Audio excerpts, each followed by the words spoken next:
नमस्कार दोस्तों, सभी को जोहार। मैं आज आप लोग के बीच अजीत कुमार लेके आया हूँ, जो झारखंड कर्मचारी चयन आयोग के द्वारा जो वैकेंसी निकाली गई है वो महिला परीक्षिका का, उसके बारे में आपको बताएंगे। क्योंकि इसमें देखिएगा, झारखंड महिला परीक्षिका प्रतियोगिता परीक्षा जो निकला है आप लोग का, उसमें एक मुख्य विषय के रूप में पेपर 2 खोटा है। जो खोटा बहुत ही महत्वपूर्ण है और खोटा विषय ऐसा है जो आपको अपने मंजिल तक पहुंचाएगा। खोटा सब्जेक्ट जो हमारी मातृभाषा है और हम लोग सब इसी को बचपन से सुनते आ रहे हैं या जानते आ रहे हैं।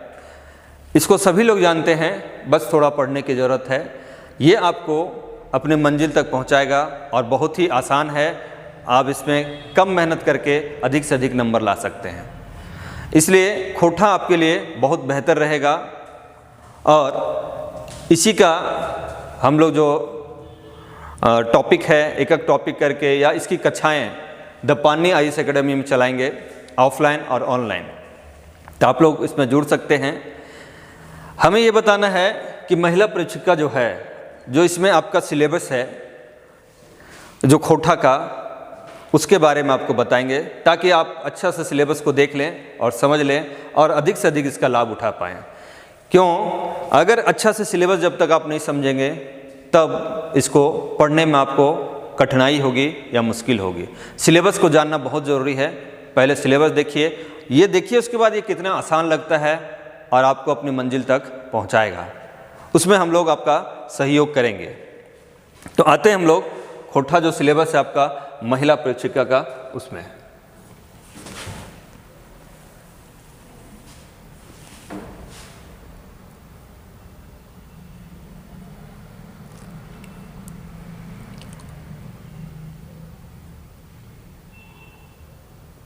इसमें देखिएगा,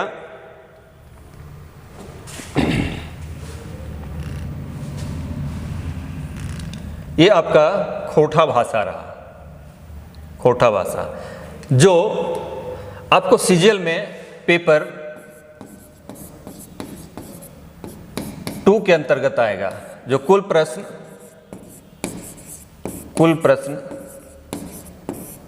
100 रहेंगे। इसमें हम लोग आपको तैयारी करवाएंगे और बेहतर ढंग से करवाएंगे, ताकि आप लोग इसमें 95+ लेके आएँ। क्योंकि ये आसान भी है और आपसे जुड़ा हुआ है, आपकी मातृभाषा है, इसमें नंबर आएगा। मेहनत करने की आवश्यकता है और साथ में सही दिशा की आवश्यकता है। तो इसमें देखिएगा कि आज का ये सिलेबस जो महिला परीक्षिका में क्या दिया हुआ है, उस पर हम लोग ये डिस्कस करते हैं। तो देखिए, इसको जहाँ तक बांटा है, आपका पहला खंड का में 3 खंडों में बांटा हुआ है। पहला आपका है खंड का। खोटा को क्या किया है? पहला खंड का में बांटा हुआ है। खंड का में आपका जो देखिएगा, व्याकरण से संबंधित क्वेश्चन रहेंगे। खंड का में क्या है? आपका व्याकरण से क्वेश्चन रहेंगे। इसमें कितने टॉपिक दिए हुए हैं वो देखिए। पहला दिया है खोटा भाषा का वर्ण विचार। तो इसमें हम लोग क्या पढ़ेंगे? पहला जो टॉपिक आपका है खोटा भाषा का वर्ण विचार। दूसरा में आपको दिया है संज्ञा पढ़ने। तीसरा दिया है सर्वनाम पढ़ने। चौथा दिया है लिंग पढ़ने। पांचवा दिया है वचन पढ़ने। छठा दिया है कारक पढ़ने। सातवां दिया है विशेषण पढ़ने। नेक्स्ट दिया है काल। फिर दिया है क्रिया। फिर दिया है आपका समास। फिर दिया है अव्यय। नेक्स्ट दिया है वाच्य। साथ में दे दिया है वाक्य के भेद। नेक्स्ट आपको दिया है विपरार्थक शब्द यानी शब्द, और एक नया जोड़ा है उनार्थक शब्द। तो इस तरह से आप देखेंगे कुल इतना टॉपिक है आपको खोटा में पढ़ना, जो एक एक करके पढ़िएगा। खोटा में बहुत अच्छा नंबर आता है, खास करके व्याकरण में, क्योंकि व्याकरण एक अपने कोई भी साहित्य हो, कोई भी भाषा साहित्य हो, व्याकरण को अच्छा से पढ़िएगा, उसमें नंबर बहुत बेहतर आते हैं। मैथ जैसा आपका नंबर आएगा। तो इसमें देखिएगा, अगर बांटा जाए, डिवाइड किया जाए, तो व्याकरण बहुत ही महत्वपूर्ण है खोटा भाषा में। तो मान के चलते हैं इसमें 30 से 32 या 30 से 35 क्वेश्चन आने की संभावना है। इतना क्वेश्चन आपका सिर्फ व्याकरण से पूछ सकता है, क्योंकि टॉपिक बहुत ज़्यादा है। और कोई भी साहित्य के लिए भाषा यानी जरूरी होता है, उसमें व्याकरण को जानना काफ़ी आवश्यकता है। दूसरा अगर देखते हैं, उसी में जो दूसरा खंड है आपका, दूसरा खंड खंड ख है। ये खंड ख के अंतर्गत व्याकरण था। खंड ख में है आपका पद साहित्य। पद मतलब पद्यांश होता है, ठीक है। पद मतलब क्या होता है? पद्यांश।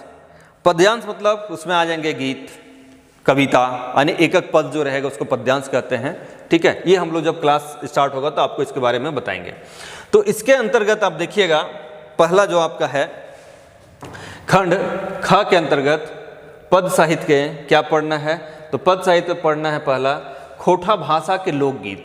लोकगीत हम लोग बचपन से सुनते आ रहे हैं, किसी के यहाँ शादी ब्याह हो, कोई संस्कार हो, कोई त्यौहार हो, हम लोग लोकगीत को सुनते आ रहे हैं। तो उसी के बारे में पहला टॉपिक आपका दिया हुआ है लोकगीत। तो लोकगीत के बारे में क्या है, लोकगीत किसे कहते हैं उसकी परिभाषा को आपको बताना है पहला। दूसरा क्या है, लोकगीत का परिचय आपको बताना होगा कि लोकगीत का परिचय क्या है। तीसरा है खोटा भाषा के लोकगीतों का वर्गीकरण, कितने भागों में क्या है खोटा भाषा के लोकगीतों को बांटा गया है, ये देखेंगे। इसमें बोला गया है 10 विविध गीतों का अध्ययन। इसमें जो लोकगीत है उसका 10 विविध गीतों का अध्ययन करना है। वो कौन कौन है आप देखिए, यहां तक समझ गए होंगे। अब 10 विविध गीतों में जो दिया है देखिएगा 6, यानी पहला जो आपका है 10 विविध गीत में, यानी कि पहला को देखिएगा आप, तो पहला जो है आपका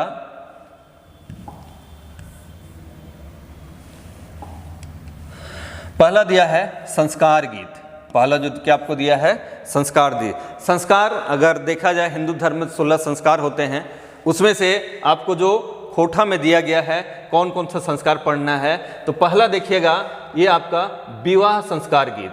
पहला नंबर आपको क्या दिया है, विवाह संस्कार गीत। ये हमारे धर्म में या हिंदू समाज में या कोई भी समाज में अपने अपने संस्कार होता है, तो पहला आपका दिया है विवाह गीत, यानी संस्कार गीत में विवाह में जो जो गीत हैं उसके बारे में आपको दिया हुआ है कि पढ़ना है, कौन कौन सा गीत है वो।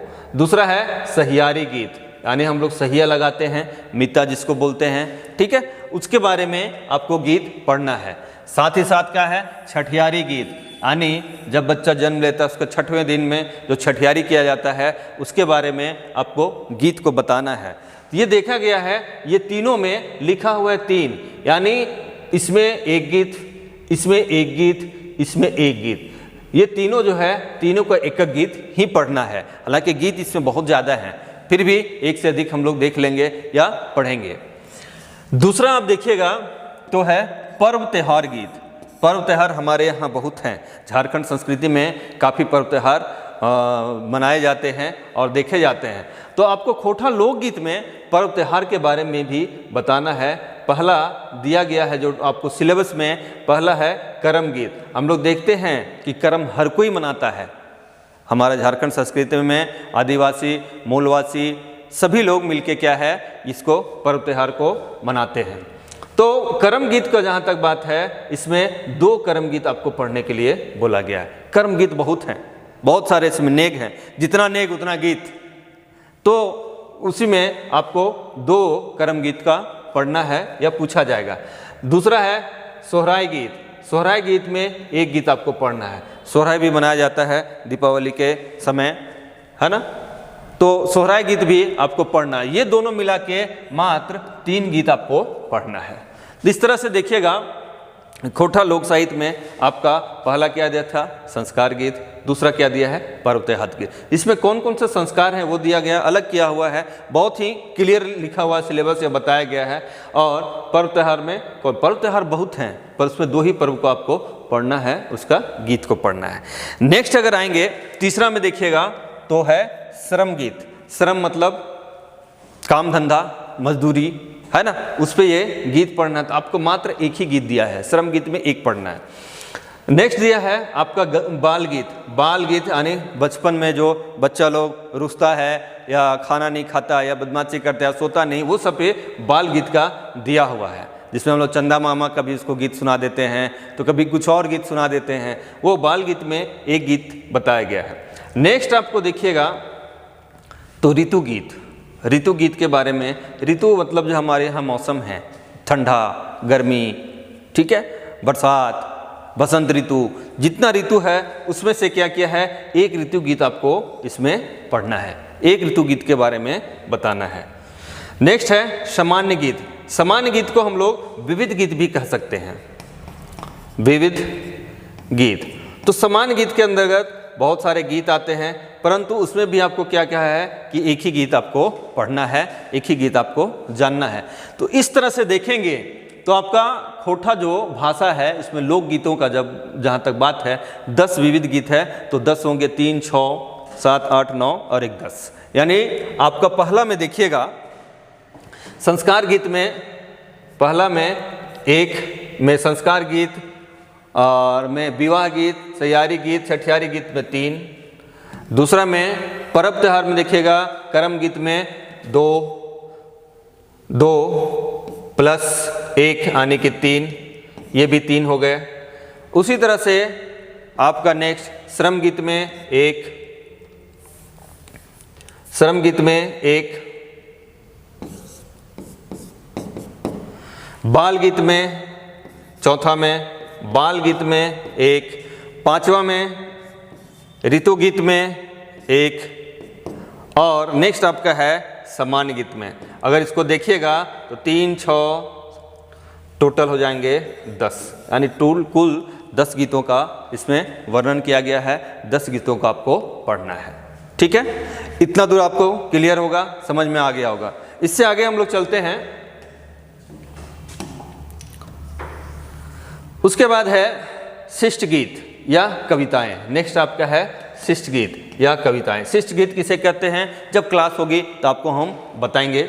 शिष्ट गीत या कविताएं, इसमें क्या लिखा हुआ है देखिएगा। शिष्ट गीत में खोटा भाषा की 10 प्रतिनिधि कविताएं एवं 10 गीत। ठीक है, इसमें क्या करना है, आपको 10 कविता भी पढ़ना है और 10 गीत भी पढ़ना है शिष्ट गीत में। तो कविता कौन कौन सा पढ़ना है वो भी क्लियर किया हुआ है, यानी सिलेबस देखिए कितना अलग अलग करके टुकड़ों में बांट के बहुत अच्छा से दिया हुआ है ताकि आपको दिक्कत ना हो। तो शिष्ट गीत के अंतर्गत 2 चीज बोले हैं। पहला क्या बोला है आपको कविता, और दूसरा क्या बोला है आपको गीत, यानी दोनों 10-10 रहेंगे। यानी कविता कितना रहेंगे 10 पढ़ना है और आपको गीत कितना पढ़ना है 10 पढ़ना है। तो देखिएगा कविता, कविता में क्या है, एक किताब है एक पथिया डोंगल महुआ। एक किताब का नाम है एक पथिया डोंगल महुआ। ठीक है, इसको आगे बताएंगे हम लोग। पथिया डोंगल महुआ क्या होता है, यानी चुन चुन के महुआ जिसे चुनते हैं एक टोकरी में रखते हैं, उसी के बारे में बात किया है। तो ये जो कविता जो है या कविताएं हैं, इसका संकलन किया हुआ है, यानी इसके संकलनकर्ता कौन है, तो संतोष कुमार महतो जी के द्वारा ये किताब लिखा गया है या उसका संकलन किया गया है। इसमें जो है प्रथम 10, देखिए ये भी कितना क्लियर है, ये लिख दिया है कि इस किताब में 47 टोटल 47 कविताएं हैं। टोटल कितना कविताएं हैं, 47 कविताएं हैं। ये 47 कविताएं में बोल दिया है कि प्रथम 10 ही आपको पढ़ना है, ज़्यादा नहीं पढ़ना, प्रथम 10 यानी शुरू से जो होगा 1 नंबर से लेकर 10 नंबर तक वही आपको इस किताब में पढ़ना है। ठीक है, दूसरा है यानी कि हो गया, ये कविता की बात हो गई। दूसरा बोला है कि 10 गीत भी पढ़ना है। तो 10 गीत कौन सा है, देखिए यहाँ गीत। तो 10 गीत जो आपको पढ़ना है वो उसका नाम देखिए कौन कौन सा ये गीत है।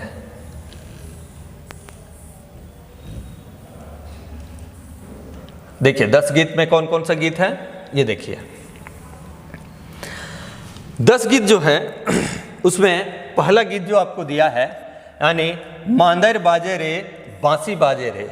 पहला जो गीत आपका क्या है दिया हुआ है, मांदर बाजे रे, यानी मांदर मतलब मांदर, ये सब बताएंगे आगे। अब बांसी बाजे रे, तो इसके जो लेखक हैं वो कौन है, सुकुमार जी के द्वारा ये कविता गीत लिखा गया है।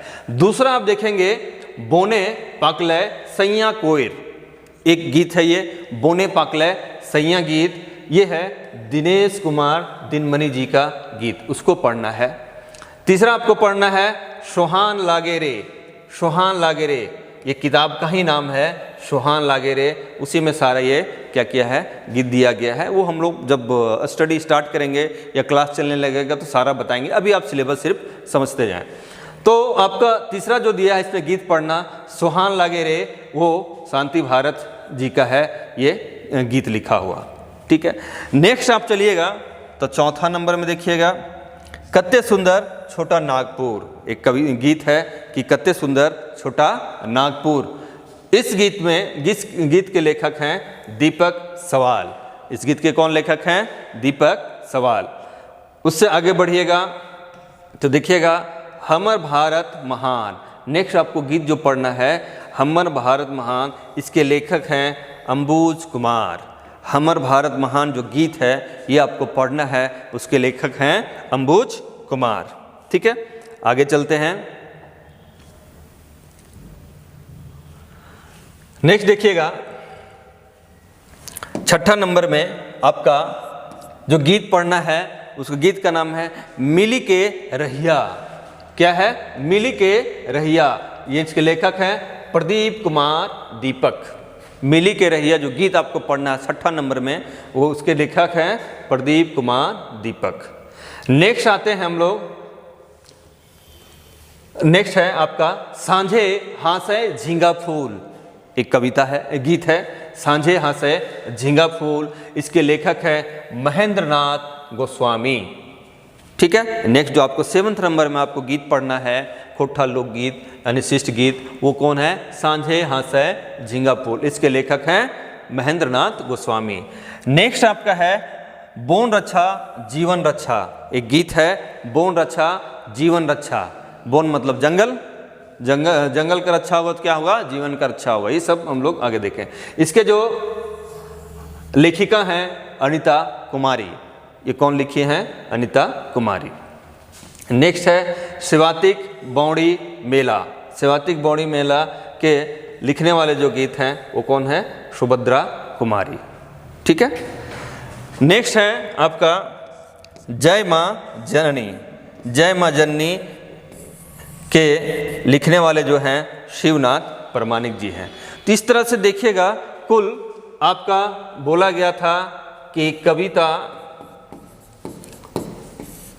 10 और गीत आपका 10, ये दोनों आपको पढ़ना है।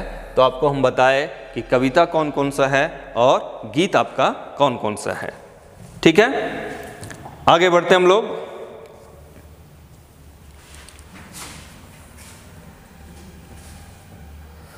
नेक्स्ट आपका जो खंड है वो हम लोग देखे थे क और ख खंड। अब तीसरा खंड आपका है खंड ग। तीसरा खंड कौन सा है? आपका खंड ग। इसमें गद्य साहित्य दिया हुआ है। उससे पहले हम लोग देखे खंड ख, उसमें क्या था? पद साहित्य था। पद मतलब पद्यांश यानी एकक पद यानी कविता भी और गीत भी। अब नेक्स्ट आपको जो है खंड ग वो गद्य साहित्य है यानी गद्यांश। तो इसमें आपको गद्यांश मतलब कहानी, लोक कथा, उपन्यास, नाटक सब आ जाएंगे। अब इसमें क्या क्या आपको पढ़ना है वो देखिए। पहला दिया है जो आपको पढ़ना है इसमें लोक कथा। खोठा में लोक कथाएं भी बहुत सारा है।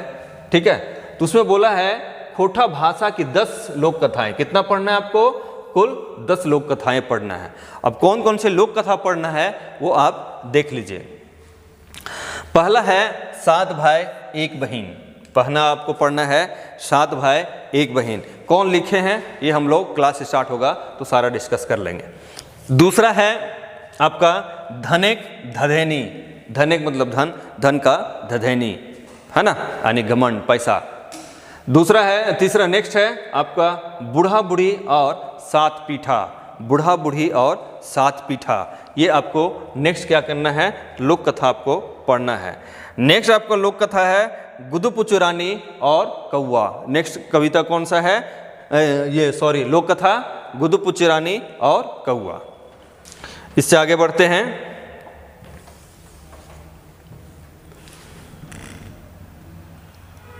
नेक्स्ट आपको जो पढ़ना है आपका लोक कथा वो है गोहाइल परब। नेक्स्ट कौन सा है? आपका गोहाइल परब। गोहाइल मतलब गोहाल होता है, ठीक है, गोहाइल परब। उससे आगे पढ़ना है बूढ़ी और ओकर नाती। लोक कथा है एक बूढ़ी और ओकर नाती, इसके बारे में आपको पढ़ना है।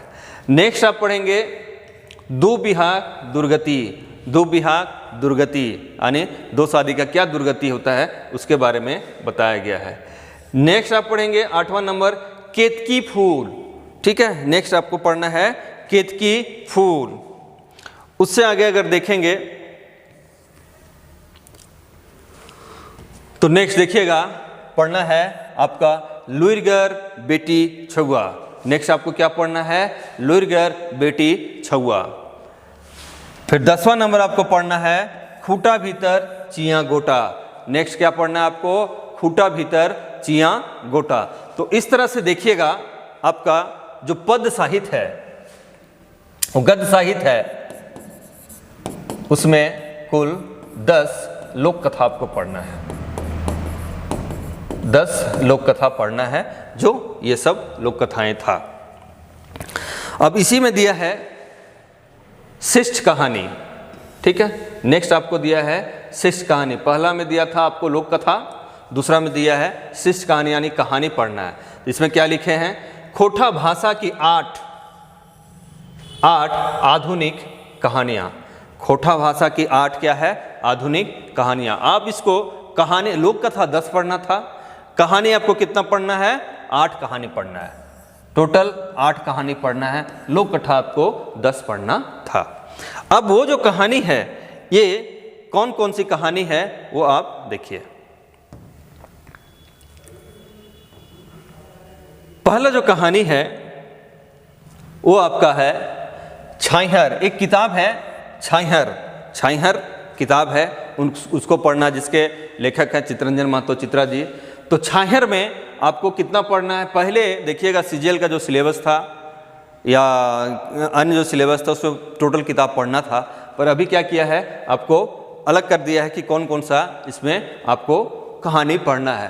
पहला पढ़ना है छाइहर यानी छाइहर किताब का ही नाम है, उसका पहला जो आपका है छाइहर पढ़ना है।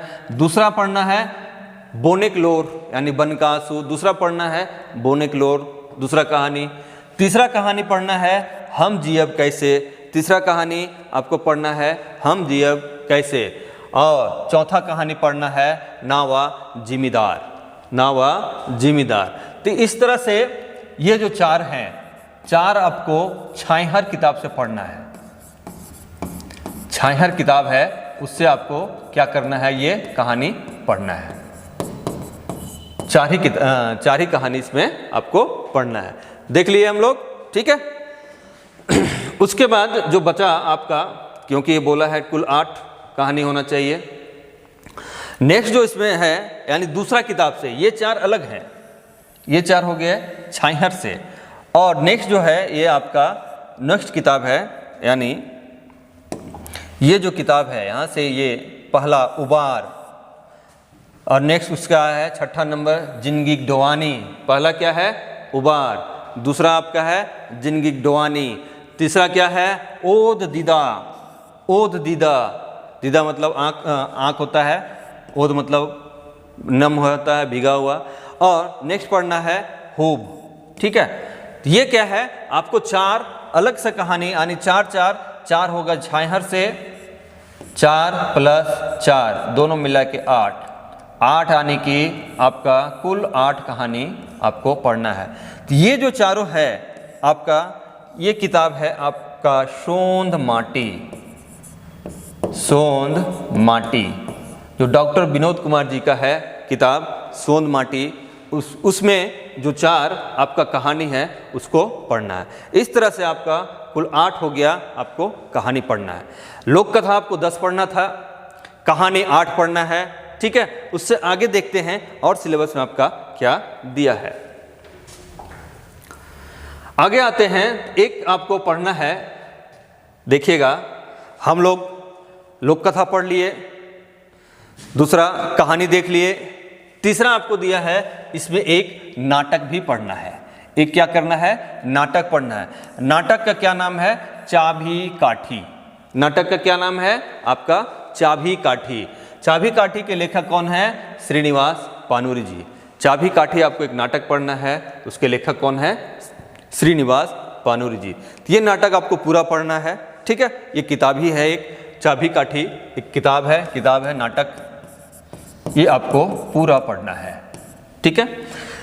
और उसके आगे दिया हुआ है इसी में साहित्यिक निबंध पढ़ना है आपको, साहित्यिक निबंध पढ़ना है। एक किताब है निबंध का, किताब क्या है? एक निबंध किताब है। निबंध यानी कौन निबंध? तो खोठा निबंध। इसमें से ये मिसप्रिंट है, साहित्यिक निबंध 8 नहीं पढ़ना है, इसमें मात्र 2 पढ़ना है। ये मिसप्रिंट है जो सिलेबस में है, आपको 2 ही पढ़ना है। और वो किताब का नाम है खोठा निबंध, जिसके लेखक हैं डॉक्टर BN ओहदार जी। उसके लेखक कौन है? डॉक्टर BN ओहदार जी। उनका एक किताब है खोठा निबंध, उसी से आपको 2 पढ़ना है, ठीक है। इसमें दे दिया है आपका 8, वो गलती से मिसप्रिंट है। तो वो 2 कौन सी हैं? पहला आप देखिएगा, तो पहला आपका जो उसमें पढ़ना है निबंध जो है भाई बहन के शुभ प्यार के प्रतीक परब करम। कौन सा? भाई बहन के शुभ प्यार के प्रतीक करम परब जो हम लोग मनाते हैं झारखंड वासी, उसी के बारे में जो निबंध लिखे हैं सर BN ओहदार सर, वही पढ़ना है आपका करम। यानी कि पहला क्या पढ़ना है आपका निबंध में? भाई बहन के शुभ प्यार के प्रतीक परब करम। दूसरा आपको जो पढ़ना है उस निबंध किताब से वो है फूल कर परब सरहूल और तकर प्रासंगिकता। यानी दूसरा क्या पढ़ना है? फूल कर परब सरहूल के बारे में पढ़ना। जिस तरह से कर्मा के बारे में पढ़े थे उसी तरह से सरहूल के बारे में पढ़ना है। ये आपको खोठा निबंध किताब से मात्र 2 पढ़ना है, ठीक है। ये गलत है, थोड़ा सा मिसप्रिंट है, इसमें 2 ही पढ़ना है, ठीक है। तो इस तरह से हम लोग देख लिए कि ये सब टॉपिक आपको पढ़ना है। उसके अलावे भी आपको देखिएगा इसमें दिया हुआ है, क्या दिया हुआ है वो देखिए। यानी 5वां नंबर देखिएगा तो आपको इसमें दिखेगा 5वां में भी कुछ पढ़ना है। उसमें क्या पढ़ना है? साहित्यकारों का व्यक्तित्व एवं कृतित्व पर निबंध। यानी साहित्यकार का जो भी खोठा जगत में जो विद्वान लोग हैं, जो साहित्यकार लोग हैं, उनका जीवनी के बारे में आपको पढ़ना है। यानी व्यक्तित्व के बारे में पढ़ना। कृतित्व दिया ऐसे ही लिखा, कृतित्व यानी कृति उसका क्या क्या है या उसका व्यक्तित्व क्या है, उनके बारे में पूरा जीवन परिचय आपको पढ़ना है। तो किन लोगों का पढ़ना है वो भी क्लियर किया हुआ है। तो पहला देखिएगा आपको लिखा हुआ है जिनका आपका व्यक्तित्व के बारे में या उनका जीवनी के बारे में पढ़ना है। पहला है भुवनेश्वर दत्त शर्मा व्याकुल जी। पहला किनके बारे में पढ़ना है?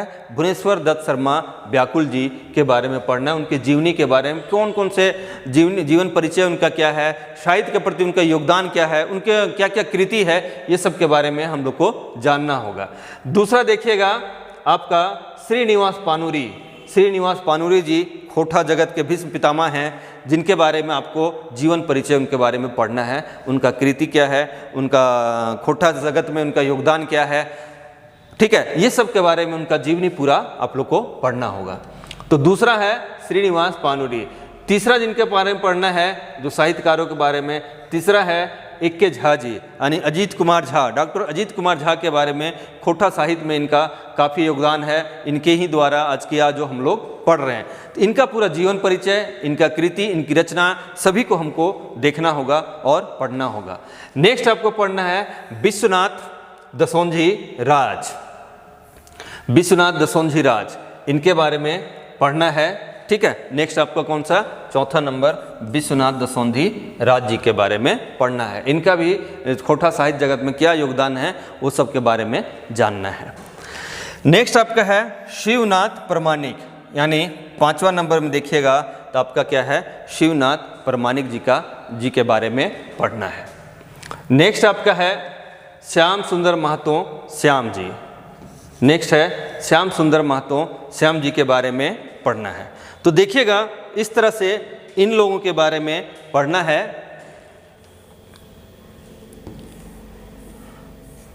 इन्हीं लोग के बारे में आपको पढ़ना है, ठीक है। तो हम लोग अभी क्या किए, सिलेबस को पूरा देखे कि किनको किनको पढ़ना है, क्या क्या खोठा में पढ़ना है, क्या क्या पढ़ना है, वो सब हम लोग देखे हैं। तो जितना जो आपका सिलेबस है ये आप बढ़िया से देखिएगा और उम्मीद है आप समझ गए होंगे। होगा यहाँ द पाणिनि IAS एकेडमी में आपका क्लास ऑफलाइन ऑनलाइन दोनों जल्दी स्टार्ट होगा, जो महिला परीक्षिका के लिए रहेगा। उसके साथ साथ इसका सिलेबस को देखिएगा तो लगभग सिलेबस जो आपका है, जो CGL में अभी सिलेबस है वही सिलेबस है। थोड़ा बहुत कुछ चेंज तो नहीं किया है, खाली वो साहित्यकारों के बारे में कुछ कम है, पर पूरा सिलेबस आपका CGL का है। और यही सिलेबस आप देखिएगा तो जो सहायक आचार्य है, स्नातक स्तरीय सहायक आचार्य का जो वैकेंसी आई है, यानी टीचर का 6 to 8 सेम सिलेबस उसमें भी रखा गया है। तो देखिएगा कि खोटा एक ही सिलेबस को हर जगह रख रहा है, जो काफ़ी अच्छा है, आप लोगों के लिए तैयारी में काफ़ी आसान होगी। आप अगर यहाँ CGL पढ़ रहे होंगे तो यहाँ पे आसानी होगी, ये यहाँ पढ़ेंगे तो आपको शिक्षक में भी फ़ायदा करेगा या CGL में भी फ़ायदा करेगा। इस तरह से खोटा में आपको जो भी सिलेबस है उसको हम लोग एक एक करके पढ़ेंगे। सिलेबस पढ़ने के साथ साथ आपको क्या होगा, इसमें बताया जाएगा कैसे क्वेश्चन आते हैं, कैसा इसका एग्ज़ाम पैटर्न होता है। मान के चलिए हम लोग अच्छे से पढ़ दिए तो 95+ हम लोग स्कोर कर सकते हैं, क्योंकि ये हमारा मातृभाषा होने के चलते 95+ हम लोग उम्मीद है कि इससे अधिक कर लेंगे। तो इतना स्कोर आपको मंजिल तक पहुँचाने के लिए खोटा साहित्य या खोटा भाषा बहुत ही महत्वपूर्ण है। आप इसको पढ़ें और अच्छे से पढ़ें, यही हमारी शुभकामना। धन्यवाद।